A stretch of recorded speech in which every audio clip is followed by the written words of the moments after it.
en HCM Radio TV, de frente con la verdad.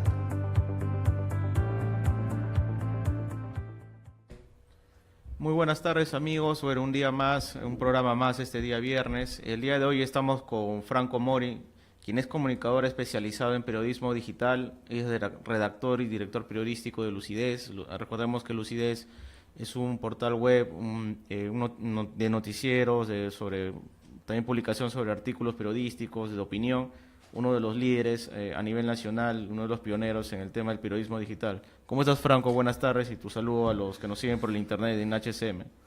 ¿Qué tal? Buenos días, Víctor. Un gusto estar acá contigo. Para algunos es feriado, para otros están estudiando, trabajando, pero es un placer estar acá contigo para conversar de lo que tú quieras.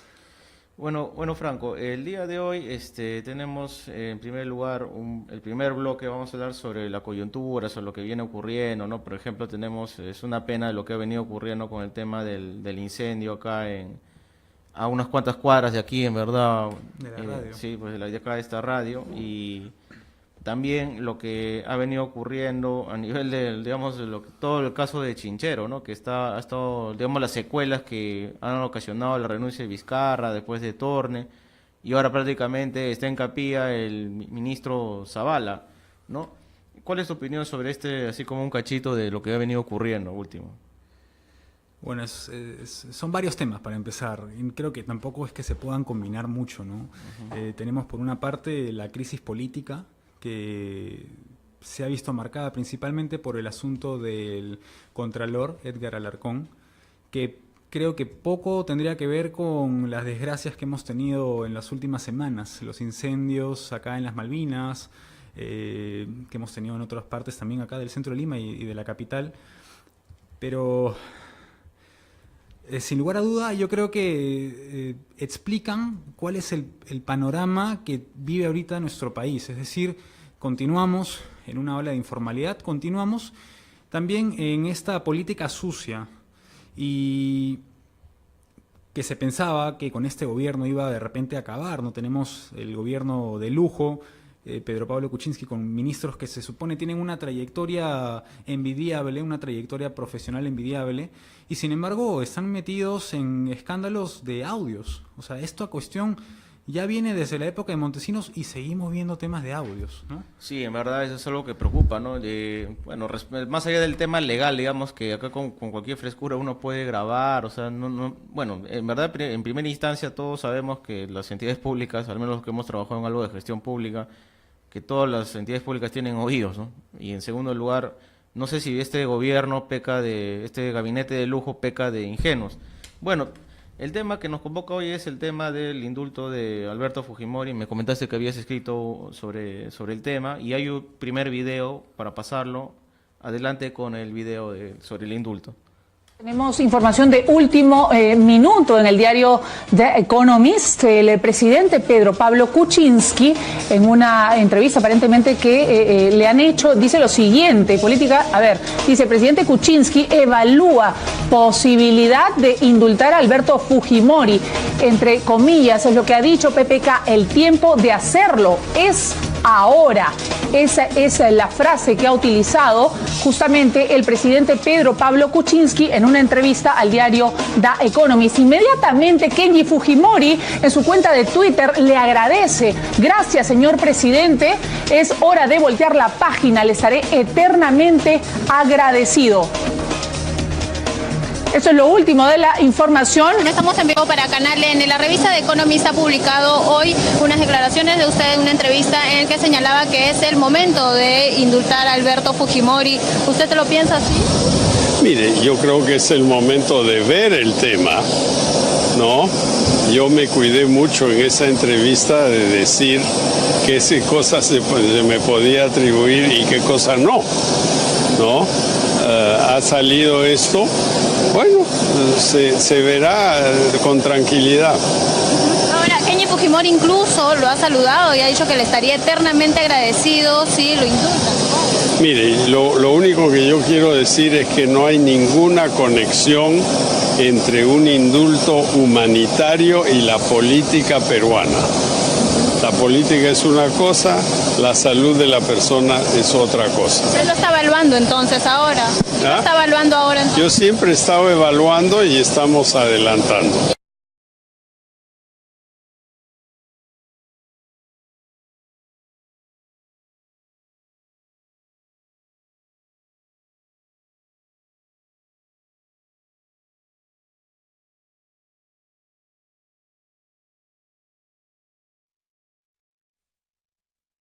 Bueno, acabamos de ver la declaración del presidente Pedro Pablo Kuczynski acerca del indulto, ¿no? Y bueno, él se menciona de que habló en una revista de Economist en Estados Unidos de que le quería dar el indulto humanitario. Yo voy a dar primero mi opinión personal sobre el tema. Y yo creo que no, o sea, como bien tú en ese momento dijiste, yo creo que el Perú tiene que primero reconciliarse, ¿no? Porque existe mucho alimentación a los antis, ¿no? Antifujimorismo, antiaprismo, antiizquierda, todos son antis, ¿no? Entonces, yo creo que echarle más leña al fuego da a entender de que, bueno, pues estamos todos peleados, ¿no? Y genera divisionismo en el país, ¿no? En primer lugar, debemos reconciliar. Ahora, lo que yo sí creo es que Fujimori ha tenido un gobierno bastante aceptable en su primera etapa, en donde puso orden, porque era muy difícil la situación política, económica que que se vivía en ese entonces, que derivaba del gobierno del APRA. Y bueno, ¿no? Entonces yo que vengo de provincia, mi familia es de provincia, entonces veíamos que, bueno, en la sierra era muy fuerte el terrorismo, ¿no? En la parte de la sierra y la selva es muy complicado describirlo, ¿no? A pesar que yo nací en el 85, pero siempre hay cosas que quedan en la mente, ¿no?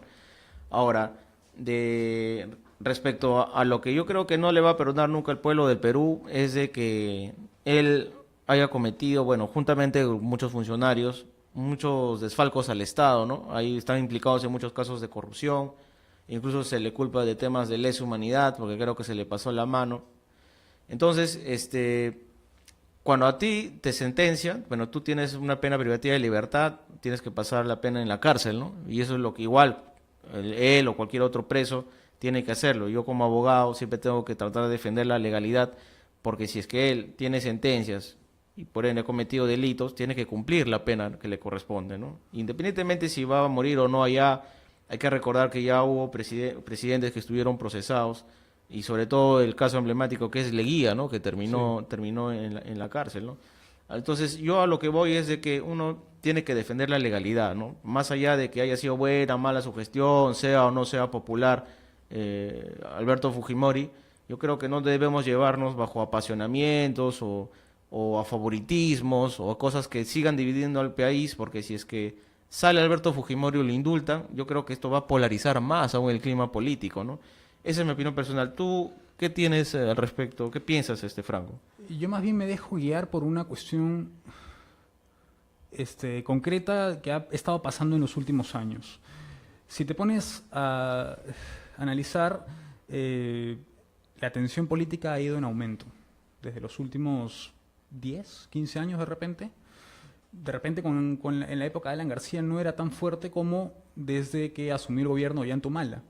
Yo creo que cuando Humala gana las elecciones es que surge, y eso lo puse en un artículo que escribí, una fuerza, justamente le hace honor a su nombre, una fuerza popular que ha sido muy crítico, ha sido muy estricto con el gobierno de Humala, y ahora lo es con PPK. Y pareciera que PPK fuera peor presidente que Humala. Es una tensión muy fuerte, y esto está, como digo, increyendo, y no sabemos si va a disminuir, si se va a detener, si esta cuestión puede mejorar. Me parece, yo creo, podría ser un argumento para decir hay que ponerle punto final a la tensión. PPK no es un mal presidente. PPK no es un caviar, como algunos fujimoristas dicen, y también el equipo que tiene, hay que reconocer que tiene cuadros muy, muy buenos, pero date cuenta que estamos en una fase muy obstruccionista, ¿no? El Congreso quiere interpelar a varios ministros y hay que decirlo con todas sus letras, esto es obstruccionismo. Entonces, me parece que ponerle punto final a través del indulto podría calmar la situación. Ojo, pero lo que yo pienso previamente a ello, yo reconozco el tema de Fujimori, que ha cometido una serie de delitos, corrupción, el secuestro también de Gustavo Gorriti, y en general los demás por los cuales ha sido condenado. Ha cumplido parte de su condena. De repente yo no estaría de acuerdo con el indulto si es que este tema no se hubiese inyectado en la agenda mediática, en la agenda política, pero ya se inyectó. Yo creo que si no se da el indulto ahora, el tema va a seguir y se va a poner peor. O sea, ¿tú crees que si es que no se le concede el indulto humanitario, que es lo que están pidiendo, ¿tú crees que la bancada de Fuerza Popular va a seguir presionando, va a seguir siendo obstruccionista? O sea, ¿es una especie Sí. de chantaje político, podría ser? Al menos yo percibo que sí. Obviamente no soy adivino, pero creo que esta es la tendencia. Que PPK haya utilizado además un discurso tan antifujimorista durante la campaña, que haya dicho además que hija de ladrón también va a ser ladrón, ¿me entiendes? Y entre otras fuertes palabras que ha dicho, ha generado que colocar a PPK, ha hecho que lo coloquen a PPK en la esquina de los malos, ¿me entiendes? De los caviares, izquierdistas y todas estas palabras que utilizan los fujimoristas. Y una forma de sacarlo, creo que va a ser el indulto, es una forma también de la palabra reconciliación, es una forma de reconciliar un poco a estas agrupaciones políticas que son tan iguales. El PPKismo es lo mismo que el fujimorismo. Sí, pues claro, son la misma tendencia, Son la misma tendencia ideológica y económica. ¿no? Defienden Sí, sí, el sí. libre mercado, ¿no? Entonces, claro, porque normalmente PPK ha ganado gracias también al voto de la gente de izquierda, ¿no? Pero también hay un gran sector de la población que siempre va a ir resentido contra el fujimorismo. ¿Y tú crees que eso convenga al país, un indulto? Porque no polarizaría más a la sociedad, más de lo que ya está. Porque ahorita hay que entender de que se vienen un montón de protestas, ¿no? Por el sur, se vienen por temas mineros. Creo que Entonces, ¿cómo si mañana sale, imagínate, ¿tú crees que no sería peor, más compulsión social? Creo que en política hay que ser totalmente pragmáticos y apartar el tema de las emociones. Acá el señor Fujimori, al igual que PPK, podríamos decir, no les quedarán muchos años de vida, ¿me entiendes? Vienen nuevas generaciones, Fujimori está aparentemente desgastado, deteriorado, y yo creo que este resentimiento justo que guarda cierto sector de la población. Oigan, tenemos víctimas que se sienten consoladas al ver a Fujimori en la cárcel, consideran y están convencidos de que Fujimori es autor mediato de una serie de delitos. Pero esta cuestión va a durar poquísimos años. Ponte a pensar por el otro lado. Yo creo que un presidente peruano vuelva a morir en la cárcel puede ser es en realidad algo vergonzoso para el país, el mensaje que le da al mundo. Un país que no se reconcilió, un país que permite que regresemos tantas decenas de años atrás, cuando permitía que sus presidentes mueran en la cárcel, así pues hayan cometido delitos. De repente el arresto domiciliario era lo más viable, es decir, arresto para que se diga no se desconocen sus delitos, pero le damos la oportunidad de que sus últimos años de vida los pase en un lugar distinto al de una cárcel. Eso hubiese sido lo mejor para mí. Pero ¿tú crees que dándole indulto, que significa perdonar las penas, no sería algo muy radical? ¿No sería mejor, más viable como Pinochet, que pase sus últimos días o cumpla su pena en libertad domiciliaria? ¿Por qué? Porque mira, Sí, yo eso soy es lo que he abogado dicho. y desde el punto de vista legal, en primer término, o sea, ya hubo una comisión que revisó este tema por el indulto humanitario en el tiempo de Humala y ya lo declararon improcedente porque determinaron de que Fujimori no tenía una enfermedad terminal, ¿no? Ahora, otro de los temas es de que, según hay sentencias de la Corte Interamericana de Derechos Humanos que prohíbe de que se le conceda indulto a delitos por lesa humanidad. Pero hay algunas ¿no? observaciones que tú seguramente entenderás mejor que yo. O sea, hay indulto simple, que es lo que se ha indicado que no se puede aplicar, y el indulto humanitario.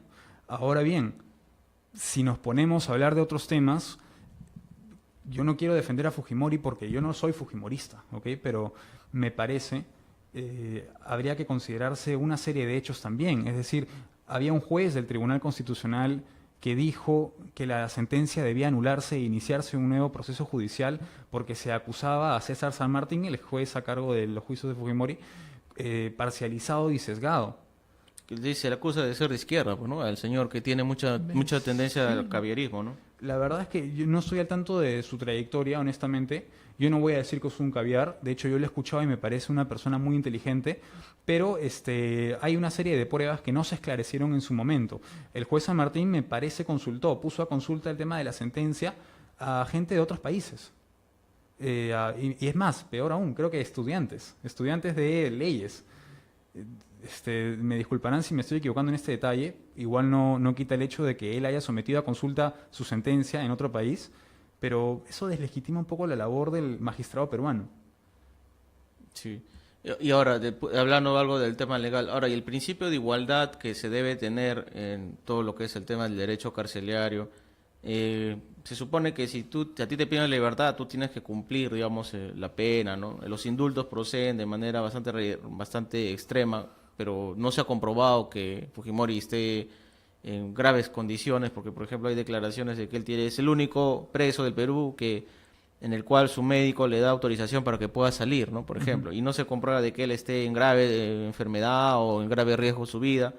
Ahora, el principio de igualdad que prima en todo el derecho carcelario de que, por ejemplo, ya, si sale él, ¿por qué no sale Antauro? ¿Por qué no sale Abimael? O sea, si ellos también van a ser ancianos y de repente van a tener alguna enfermedad, o si es que lo tendrán, porque creo que Abimael varias veces ha denunciado ese tema. Entonces, si lo sacamos a él, ¿por qué no lo sacamos al resto y nos reconciliamos todos? ¿Tú cómo no lo ves un poco así, jalado de los pelos? Un poco, claro, controversial decir, oye, ¿qué pasa con estos criminales que de alguna forma han cometido lo mismo que Fujimori? Deberían haber excepciones, deberían haber también limitaciones a un proyecto de ley. Creo que el congresista Vieira de alguna forma lo delimitó muy bien, aunque le faltaron ahí especificar una serie de puntos, es decir, de repente agregar más delitos para que se impida que personas con la situación similar a la de Fujimori salgan. Ahora, el argumento me parece válido de que hay un hacinamiento, de que sería una forma de reducir un poco la población carcelaria, aunque también esto no beneficiaría mucho. Estamos hablando de un universo de máximo 1000 personas, me parece. No, además, mira, yo soy abogado y yo he visto temas, he ido pues a cárceles como abogado, incluso cuando era estudiante. Y se ve que la realidad de muchos penales es trágica, ¿no? Porque hay muchos presos que mueren de tuberculosis, mueren de cáncer, abandonados. ¿Y por qué a Fujimori sí le tendrían que dar la libertad si bueno, para empezar, ni siquiera está en grave riesgo su salud? ¿Por qué sí tendría él que salir y por qué no a los tantos presos que están muriéndose en los Claro, penales? por eso te digo que sí me parecería justificado un proyecto de ley de arresto domiciliario para personas que estén en una grave situación de salud. ¿Por qué? Porque recordemos que el tema o la lógica de la cárcel es que te quiten la libertad, no que te priven de tu derecho a la salud. Claro, exacto. Esa es la lógica del indulto, pues, ¿no? O sea, a ti una de las libertades, de los derechos constitucionales es la libertad, se te priva de eso, pero no de la salud, ¿no? Claro, Eso. sí. Y yo creo, claro, ¿no? Yo creo que lo más factible podría ser, digamos, amparándose ya al tema de su edad, podría ser, digamos, que cumpla su pena en su domicilio, ¿no? Sí. ¿No? Podría ser eso más factible, porque indultarlo yo creo que es como que te perdonen las penas. Mira. y generaría un mal precedente legal, ¿no? Porque A ver. imagínate, de repente Toledo lo atrapan, se lo chapan, lo llevan a San Jorge o Piedras Gordas y acá con 10 años, ya cuando nosotros tengamos 40 y tantos, así años, no sé, 50 años, vamos a escuchar el mismo rollo, no, está por morir, pobrecito, ¿no? Entonces yo pienso desde un inicio y siempre voy a defender la legalidad, y ahí hay que coger las cosas con pinza, ¿no? Porque Pero incluso... pero tampoco se trata de que pobrecito, no, lo acaban de condenar, ya está viejito, no. Me parece que es una consideración que se tiene que dar en su momento y decir, oigan, Toledo, pues imaginemos que estamos en el año, bueno, no voy a decir, pero muchos años más adelante y que Toledo ya cumplió una determinada cantidad de su condena.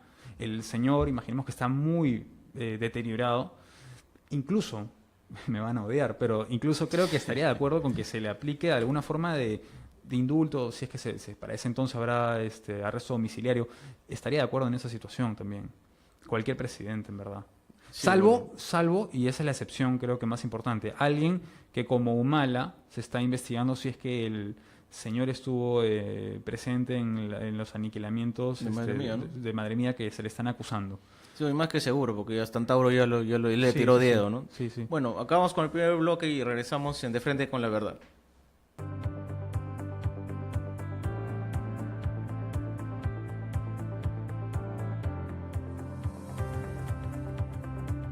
en HCM Radio TV. Bueno amigos, regresamos De Frente con la Verdad y estamos con Franco Mori, quien es comunicador, especialista en todo lo que es periodismo digital, es redactor de Lucidez, que es uno de los medios digitales más leídos a nivel nacional, donde hay noticias, opinión, crítica, y hay diversos puntos de vista, ¿no? Porque siempre hay lo que se defiende, y uno de los valores que ahora vamos a ver respecto de lo que es el periodismo digital, que se ha recuperado, digamos, de los grandes medios, de los monstruos de la comunicación, es que generalmente ellos están parcializados o que defienden mucho a veces tienen que obedecer, no sé, por decirlo, a sus amos, a las empresas, a los que ellos reciben publicidad.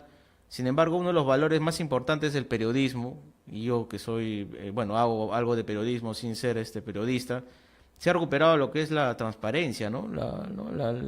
A través del periodismo digital se ha rescatado el valor de la transparencia, de que se defiende la verdad, ¿no? Cosa que se ha perdido en muchos medios, ¿no? En muchos medios se ha perdido el tema de la transparencia, de hablar la verdad, ¿no? Como plataformas independientes, ¿no? O sea, lo que se ha recuperado, yo creo, a través del periodismo digital es la absoluta independencia, ¿no? ¿Qué opinas al respecto como conocedor, Frank? Bueno, en los últimos años han estado surgiendo una serie de plataformas digitales de periodismo o algunas de periodismo de opinión específicamente. Bueno, el periodismo tiene varias ramas, ¿no? Y sí, yo estoy actualmente en un diario digital, Lucidez, es un diario que está cada día creciendo. Y lo que a mí me gusta, lo que a mí me llama la atención, me motiva bastante, es que no somos los únicos. Para empezar, bueno, ya conocemos una serie de diarios, Altavoz, La Mula Útero, pero que me parece el factor común que tienen todos estos portales digitales de periodismo es que están tratando de incentivar otro tipo del ejercicio informativo a través de la investigación, a través de la información o a través de la opinión, que es distinto a lo tradicional. Y es la tendencia, además, ¿no? Porque en otros países ya tenemos a varios portales digitales bien consolidados, muy conocidos, con bastante prestigio además. Pero Lucidez, por ejemplo, tiende a ser uno, es uno de los medios más conocidos, donde hay crítica bastante, columnitas de opinión, y sobre todo lo que se rescata es la independencia, ¿no? Porque, por ejemplo, tú puedes leer El Comercio, pero en El Comercio no vas a encontrar, por ejemplo, que le sacan el ancho pues a Fujimori, por ejemplo, ¿no? Por decirlo, son muy cautos, a Toledo a veces sí, a veces no. En cambio acá, en los medios digitales independientes, como Útero, Lucidez, Posición, bueno, en general hay otros más, La Mula, ¿no? Por ejemplo, sí uno puede rescatar, digamos, los valores de independencia, transparencia, integridad, ¿no? Que todavía uno puede tener ese libre ejercicio, ¿no? de ejercer tu opinión, y no existe esa presión o, digamos, de que, por ejemplo, a veces yo he salido en radios así de comerciales y, oye, no, suave, no te mandes tanto, ¿no? Entonces te dice, oye, no, aguanta, no, Fujimori, no, o Lapra, no, suave con el Lapra, ¿no? Entonces no se puede ejercer ese derecho de opinión, esa libertad de opinión, que es uno de los principios que reinan debe reinar por cualquier comunicador y por cualquier periodista. Claro, es verdad. Me parece que creo que la línea editorial, la línea informativa es lo que permanece objetiva y neutral. Bueno, siempre se ha dicho que en el periodismo no existe la imparcialidad. De alguna forma también eso es cierto, porque el periodismo pierde su imparcialidad cuando ve injusticias, ¿verdad? Y en este caso, frente a los escándalos de corrupción que hay, frente a, por ejemplo, la opresión que vive cierta comunidad, ciertas minorías sociales, hay que tomar parte definitivamente. Pero a la vez, cuando hablo de objetividad, cuando hablo de imparcialidad, es que al menos nosotros ejercemos un periodismo que no se vende ningún color político. A veces en las redes sociales podrás ver en las redes sociales de Lucidez que nos atacan de fujimoristas o que nos atacan de pepecausas, y hasta nos han dicho caviares, nos han dicho izquierdistas, comunistas, todo. Sí. Lo bacán es que te digan de todo, así estás demostrando que no tomas parte de ninguno. Que no te digan nada o que simplemente te acusen de un solo bando político, es que de repente sí estás vendido. No voy a dar ejemplos, por supuesto, creo que la gente ya se dará cuenta de qué diarios o qué portales también pueden estar vendidos a ciertos grupos políticos, pero nosotros ejercemos la forma más independiente posible de periodismo informativo que se pueda realizar en el país. Sí, eso en verdad es algo que se tiene que rescatar, ¿no? Porque sobre todo en la actual generación de los millennials ya, digamos, el papel ya pasó de moda, ¿no? O sea, desde el momento que ya tú te metes a un curso, estás en la universidad, todo es por internet, ¿no? El Facebook, las redes sociales, y entonces ya estamos en otra generación que a muchos medios les cuesta, ¿no? Por ejemplo, tú ves Expreso, La República, como que ellos siguen creyendo en el papel, ¿no? Hildebrand, por ejemplo, también todavía no refuerza el tema de sus redes, de su portal, no tiene un portal digital y hace buen trabajo de investigación, ¿no? Cosa que sí lo hace, por ejemplo, Lucidez, Útero, ¿no? Que son unos medios más leídos, ¿no? La Mula, Posición mismo, ¿no? Entonces, es cierto también que a veces hay medios que como que tienen cierta tendencia, ¿no? A apoyar a determinadas, de nuevo punto de juego, La Mula creo que lo acusan mucho de izquierdosos, ¿no? Y ahí he visto cosas así un poco desatinadas, pero eso, por ejemplo, en Lucidez no lo veo, porque he visto todo tipo de opiniones, y eso es rescatable, en verdad. Sí. Bueno, hay un video acerca de la evolución del periodismo digital. A ver, adelante con el video.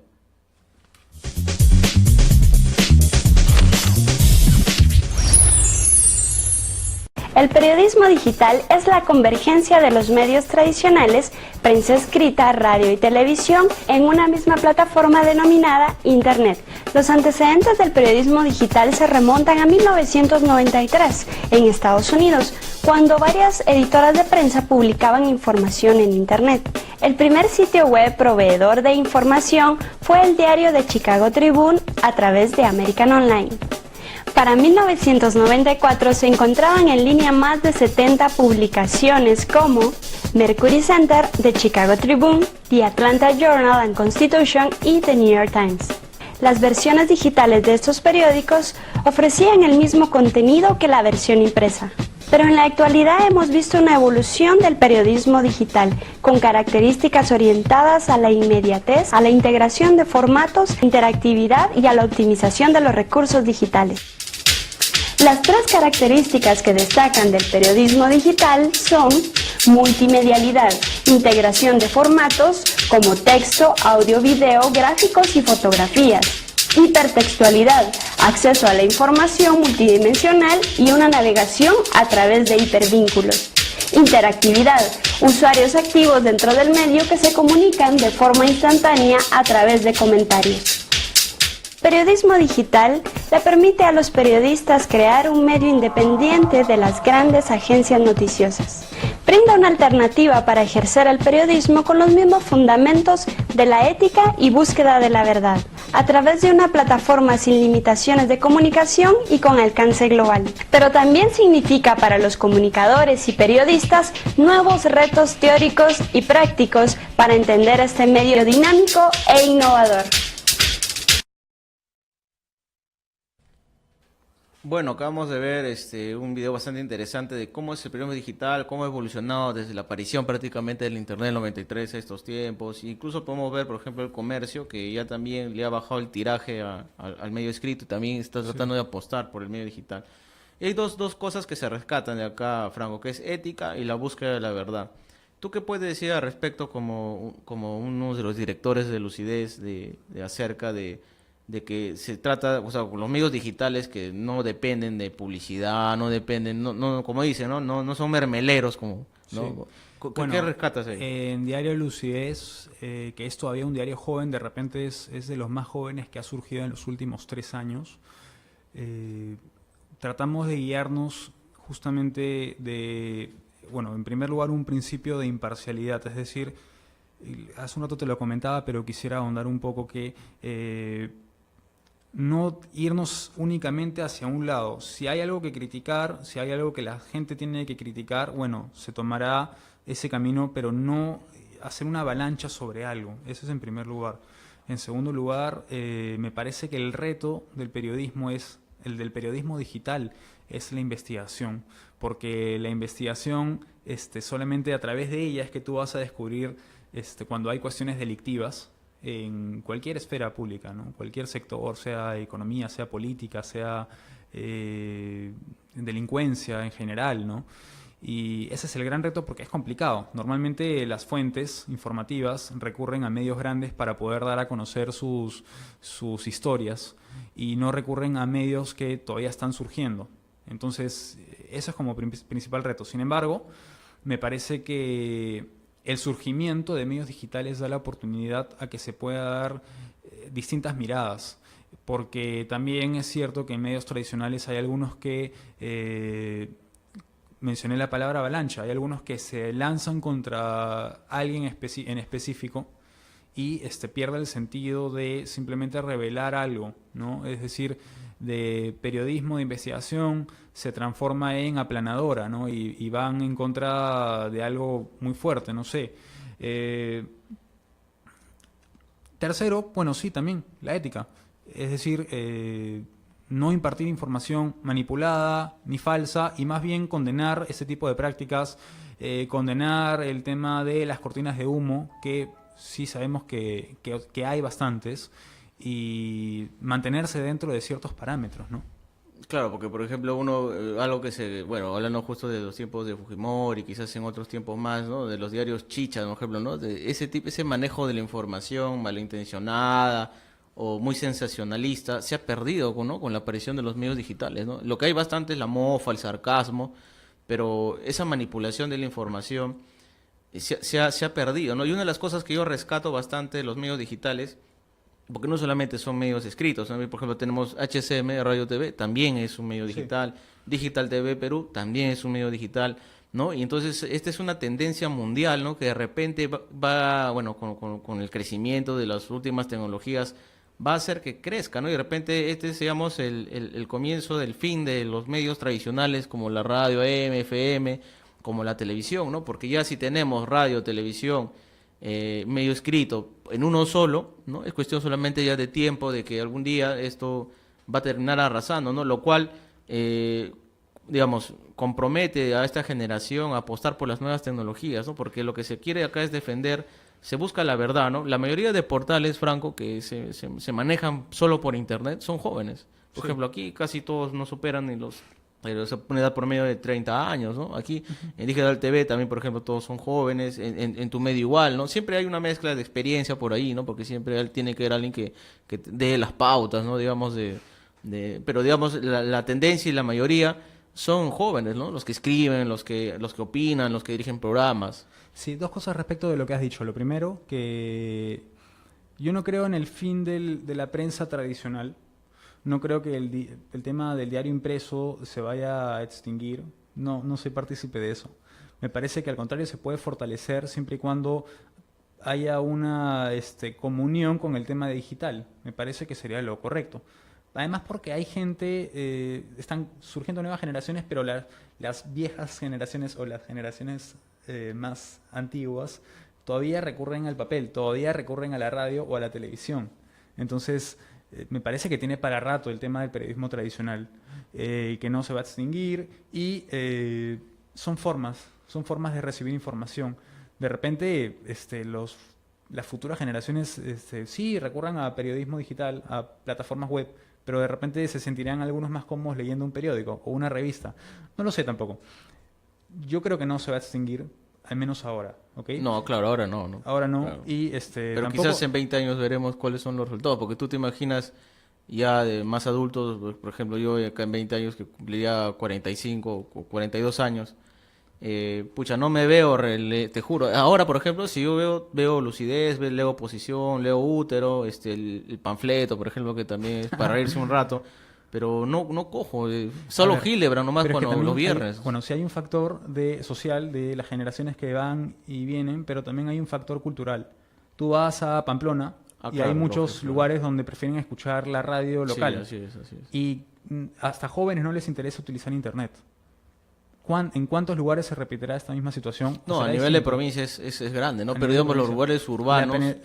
La posibilidad de penetración de internet en el Perú todavía ni siquiera llega al tercio, si no me equivoco. Salió una encuesta de GFK hace unos 3-4 meses, me parece, donde dice que, oye, todavía falta muchísimo para que el peruano sea un peruano digital. Pero digamos, es la tendencia, ¿no? Digamos, acá en un tiempo, digamos, tú comparas hace 5 años lo que eran las plataformas digitales a lo que es ahora, pues ha habido un gran avance. Sí. Es un gran avance. Y lo último que mencionabas acerca de la juventud es verdad. Ahora hay más coraje de la juventud de querer hacer algo. Y a mí me enorgullece estar en un portal donde todos somos jóvenes. Todos somos menores de 30 años probablemente, y que estamos tratando de hacer un periodismo correcto, un periodismo ético y un periodismo que ayude a la sociedad. Y me parece que esto va a crecer todavía y las demás plataformas también se pueden fortalecer mucho más, porque además consideremos que hay un periodismo establecido o periodistas establecidos en los medios, ¿no? Establishment periodístico. Claro, ese es el tema, ¿no? También en general de la clase política. No se abre a ¿no? nuevas generaciones, Claro, no se claro, abre ¿no? a nuevos Siempre son nuevos los rostros. mismos, ¿no? Sí, pues en la televisión los mismos. Hoy día se ha entrevistan revelado- a los mismos. Hoy día se ha Opinan revelado lo que se va Jaime Altaos Por y ejemplo. regresa Rosa María Palacios. Sí, qué gran novedad, pues, ¿no? O sea, cambio de lo mismo prácticamente, ¿no? En vez de que den oportunidad a tantos jóvenes que salen de universidades con grandes talentos, ese es el problema, ¿no? Del establishment, de que no quiere, ¿no? No quiere salir. Eso se da, yo creo que en general, ¿no? Porque en la política igual salen, y también parte de la responsabilidad tienen los medios grandes, ¿no? Porque entrevistan a los mismos, opinan los mismos. Y es lo mismo que tú lo ves en Canal 4, en Canal 5, en Canal N, no sé, en los otros canales de señal abierta, Canal 2. Y ese es un gran problema de nuestra clase dirigente en general, aquellos que son líderes de opinión, de no querer romper ese establishment, de lo cual, gracias, digamos, pero también gracias a esa despreocupación, Claro. ha dado oportunidad al surgimiento de nuevos movimientos, de nuevas corrientes de pensamiento, y justo uno de ellos el periodismo digital, ¿no? Sí. Puta, ¿hay todavía tiempo? Ya Sí, ya lo se acaba, ¿no? último para terminar. Pero no, te mencionaba que uno de los retos más grandes es la investigación. Claro. Y de hecho es complicado poder confiar, que las fuentes confíen a medios digitales, un tema de repente muy delicado. En Lucidez hemos tenido la oportunidad de sacar algunos temas. Por ejemplo, revelamos el caso del asesor presidencial Jorge Villacorta, que no tenía título y aún así era asesor presidencial, cuando existía el requisito mínimo de que para ser asesor tenías que tener grado de bachiller, me parece, o licenciatura. Sacamos también un tema de la Biblioteca Nacional, que el anterior director, bajo la gestión del anterior director Ramón Mujica, se habían realizado una serie de actividades que nada tenían que ver con bibliotecas.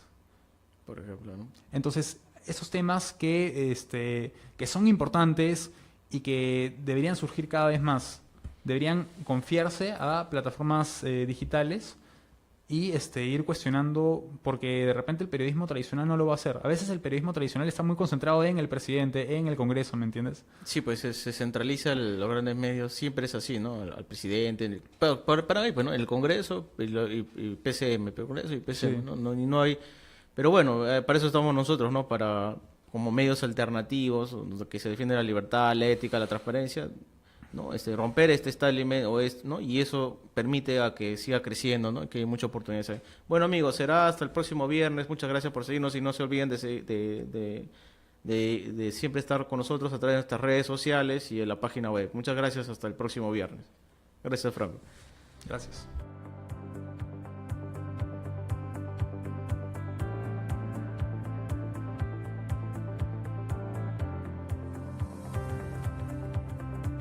En HCM Radio TV, de frente